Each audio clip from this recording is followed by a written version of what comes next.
4 out of 10, that number from NBC. You and I have talked about this before. Nobody's going to argue with removing people that are a threat to communities. And you had said, look, if they're found in the company of these bad people, they're going to get swept up too. But you're sweeping up a lot of them.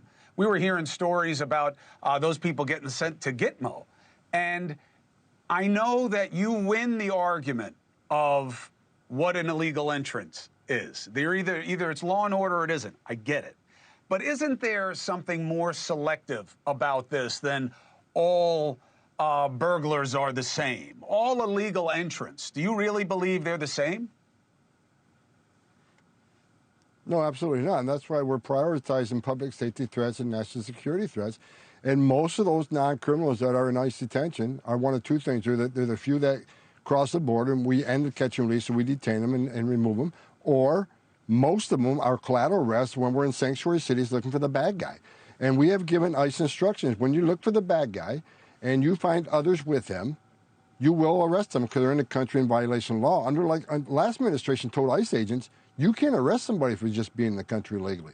Unless they have a serious criminal conviction, you can't arrest them. And that is a fact. It's in writing. That's what Secretary Mayorkas said. He rewrote federal statute as a secretary, which you can't do. So look, I've said it from day one. Sanctuary cities, let us in the jail. More agents in the jail means less agents in your neighborhoods. Arresting more guys in the jail means we're going in the neighborhoods less to look for the bad guy. They put us in this position. And I said from day one, you and I talked about this last time, I'm going to give sanctuary cities exactly what they don't want. More agents in your neighborhoods and more to collateral arrest because you have forced me in the neighborhood to find these people. I would much rather.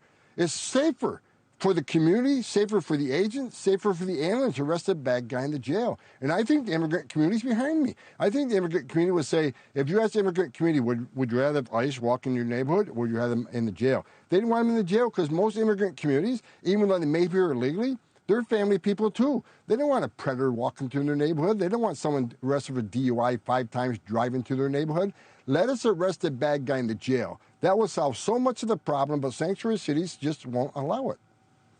Listen, but I got to tell you, this part's a little weird, Tom. They won't allow it. Just sue. You're going to win. You know what I mean? The states and the cities can't defy federal law. File suits. I mean, you know, that's pretty easy. Rock star. She's already filed suits. She's doing it. But I mean, look, she's already filed lawsuits. The AG is welcome and invited to be on the show to explain the case structure whenever she wants. But I'm saying that's easy. Sanctuary cities are a lawsuit away. They're not going to make it. You can't subrogate federal law like that. Any first-year law student knows that. Let me ask you something though about a little bit more in the weeds of this. Not to talk politics. I wouldn't do that to you. All right. But the idea, do you believe that in New York City, you're only getting cooperation now because the mayor's legal situation is different? Absolutely not.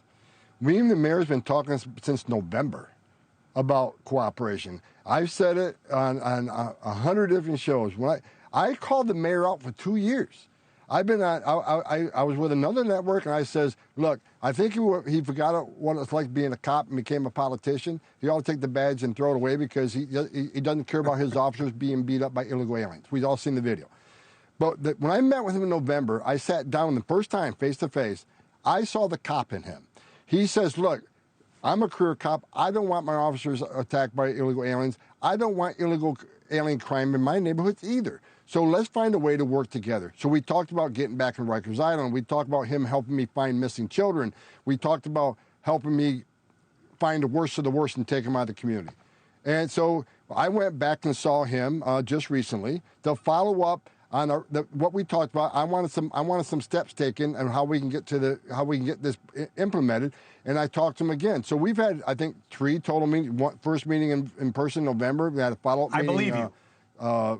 Virtually than we had met before. But we've been talking about this since November. I absolutely don't think it's related at all. I know nothing about his criminal case. But the only reason I ask, know is I think he's a man of his word. I really do. Hey, thanks for watching. Go to joinnn.com to find NewsNation on your screen. And don't forget, click the red subscribe button below to get more of NewsNation's fact-driven, unbiased coverage.